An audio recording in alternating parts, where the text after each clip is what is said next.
So should the Yankees actually trade for Trevor Story? The rumors keep heating up. It seems to be gaining a little bit more steam. And yeah, he would be a sexy pick for the Yankees, but they already have a right-handed shortstop. Whether it's Torres or even Gio Urshela, who's better at shortstop than Torres is. And I don't think Story would re-sign long term in the offseason. And I wouldn't do it unless you're going to make a corresponding move for some other pieces as well.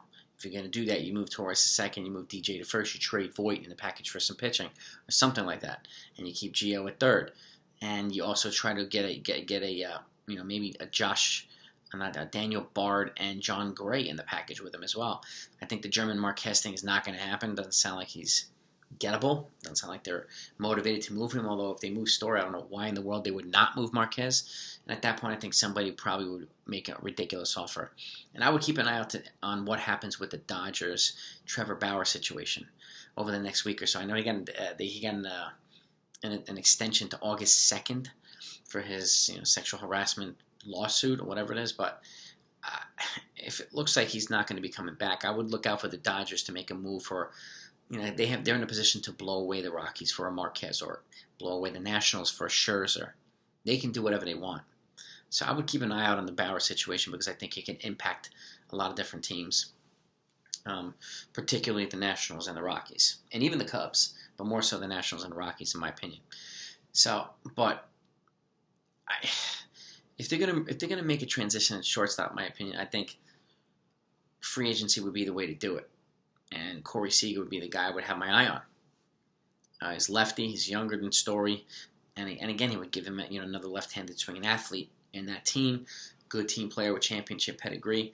And I'm not saying Story won't be good. He's not having a just typical Story type year. He's elite at defensively though right now, but he's not having his usual robust offensive numbers. But nevertheless, I don't see the need for him. I would pursue a trade for Daniel Bard and John Gray.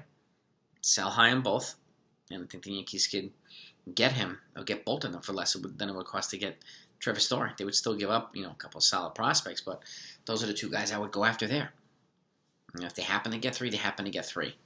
But if the plan is to get a left-handed hitter, then we're not looking at Trevor Story. So, and left-handed hitting, either an infield or outfield, doesn't matter. We wouldn't be looking at Trevor Story, but they need a starter. They need a reliever. So, Colorado's a logical fit here with those two guys, Bard and Gray. And again, Gray is a free agent at the end of the season. Bard, I think, has 1 more year or 2 more years. So he's got some, a little bit of team control there at a reasonable cost. So it would cost the Yankees, again, a decent couple prospects, but that's a doable trade. And again, that clicks off two things, in the box. So, and then they would devote their time to getting a left-handed or switch-hitting bat, a more contact-hitting player. But I don't really know what they're going to do. But right now, that with having lost 2 to Boston, and just things looking a little bit more murky, and that second wild card spot looking that much more far away, it might be wise for them to become a flip-flopper, buy and sell. You sell somebody, get some recoup some good packages, and use it to buy, and vice versa. There's a couple of pieces they can move, and whether it be Luke Voit. And again, I wouldn't like to see him go, but he's got value. And I know his value's a little bit down right now because he's on an injury list again, but for a bone bruise. But it's not like he's structured like a hamstring or a groin problem and stuff like that. When he's healthy, he rakes. So I would look out for him. I would look out for one of the relievers. Even though Chad Green had a disastrous outing yesterday, I would still look out for him or Johnny Loizaga. They could sell high on either. Probably higher on Jonathan Loizaga, even though he's coming back off the COVID list, so we'll see how he does. I think they could recoup value they can even recoup value for Sanchez. He's got I think the second most home runs right now of all the catchers in major leagues. His slugging's up, even though he's wildly inconsistent. He's still up there. He's hits 25 or near 30 every year. As a catcher, he's got more offensive output than 95% of the other catchers. So, his defense obviously leaves something to be desired, but I think he can make improvements there as well. So I know he had to pull him out yesterday for back spasms, but I would keep an eye on him as well, and because Rob Brantley is the only other guy now that they have. So Kyle Gashioka is on the COVID IL, and Sanchez is kind of coming out for back spasm. So hopefully he'll be back tomorrow, but I'm not sure.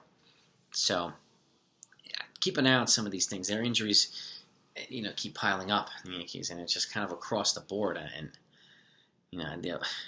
Aaron Boone can only explain this, so many times. I know he doesn't want to explain and try to find the silver lining and try to find something encouraging. And a lot of times it sounds like he's full of it, but you could see too that he doesn't want to be explaining this stuff all the time either. They're a flawed lineup, a flawed roster, and they need to fix that. And the players, have to be held accountable too. Not only Boone, not only Cashman, the players have to be held accountable. That's why these young kids, these young guys saved the team. They could have saved the season. Like, if they keep performing, getting opportunities, and they're halfway decent, they're going to be performing better than most of the starters.